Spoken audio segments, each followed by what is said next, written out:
তোমরা যারা অ্যাডলফ খান বা অ্যাডolf খান, যাই হোক, উনার নামের উচ্চারণ নিয়ে আমার একটু প্রবলেম আছে, স্কিপ করে নিও। তাকে নিয়ে সমালোচনা করো না। আমার কাছে মনে হয় যে তার পায়ের নখের যোগ্যতাও তোমাদের নেই। সে স্বাভাবিক কি অস্বাভাবিক সেটা নিয়ে যদিও আমার মধ্যেও একটু কোয়েশ্চেন আছে, তবে সেটা আমরা স্কিপ করব। সে যদি অস্বাভাবিক হয়েও থাকে, সে তো অন্যদের মতো হাতে তালি দিয়ে টাকা ইনকাম করছে না, বা নিজেকে চেঞ্জ করে অন্য উপায়ে টাকা ইনকাম করছে না। মামুনের মতো বলতে হয়, ওই যে লাইলা মামুন, তো ওনার মতো বলতে হয় যে সে কিন্তু নিজের একটা পজিশন ক্রিয়েট করে নিয়েছে। হ্যাঁ, তো তাকে নিয়ে সমালোচনা করার রাইট কিন্তু তোমরা রাখো না। বাংলাদেশের মতো একটা দেশ যেখানে তাকে ফ্যাশন ডিজাইনিং এর উপরে বেস্ট পুরস্কার দিয়েছে, সেখানে তার ফ্যাশন সেন্স নিয়ে তোমরা কথা বলো। তাহলে বুঝো তোমাদের রুচি কি। তোমরা তো প্রকৃত অর্থেই খেলে। হ্যাঁ, আর তোমরা সবসময় তাকে নিয়ে সমালোচনা করো। তার বাবা রিসেন্ট মারা গেছে, আল্লাহ তাকে জান্নাতুল ফেরদৌস দান করুক, তার জন্য দোয়া করি।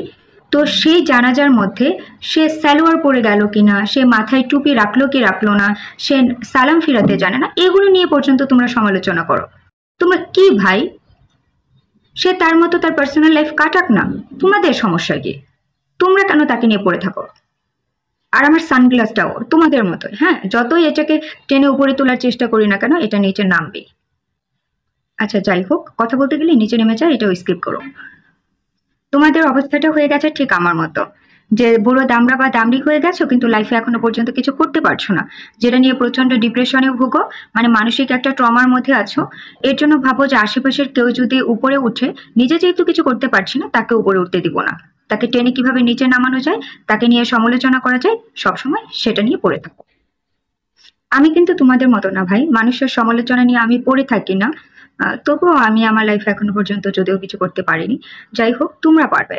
তো আমি বলবো যে তোমরা এভাবে মানুষের পিছনে পড়ে না থেকে নিজেরা নিজেদের ক্যারিয়ারের দিকে ফোকাস করো, তাহলে দেখো যে তোমরা এর চেয়েও বড় কিছু হতে পারবে। আর লাস্ট কথা হচ্ছে, এই ভিডিওটা করার আমার একটাই উদ্দেশ্য, ভাই, আমার আশেপাশের সবাই এই ফেসবুক, টিকটক, তারপর হচ্ছে ইউটিউব, এগুলো থেকে লাখ লাখ টাকা ইনকাম করে ফেলছে। আর আমি বুড়ো দামড়ি হয়ে যাচ্ছি, তারপর এখনো পর্যন্ত আমি আমার লাইফে কিচ্ছু করতে পারিনি, কিচ্ছু না। যেটা নিয়ে আমি সত্যিকার অর্থে অনেক মানসিক ট্রমায় আছি। এর জন্য আমি সিদ্ধান্ত নিয়েছি, বাংলাদেশের অধিকাংশ মানুষ যাদের বিরুদ্ধে অবস্থান করবে, আমি ঠিক তাদের পক্ষে অবস্থান করব। তাদেরকে নিয়েই কথা বলবো, তার বিনিময়ে যদি একটু ভাইরাল টাইরাল হই আর কি। তো যাই হোক, সর্বশেষ একটা কথাই বলবো, এভাবে মানুষের পিছনে না লেগে থেকে নিজের ক্যারিয়ারে ফোকাস দাও। ওকে।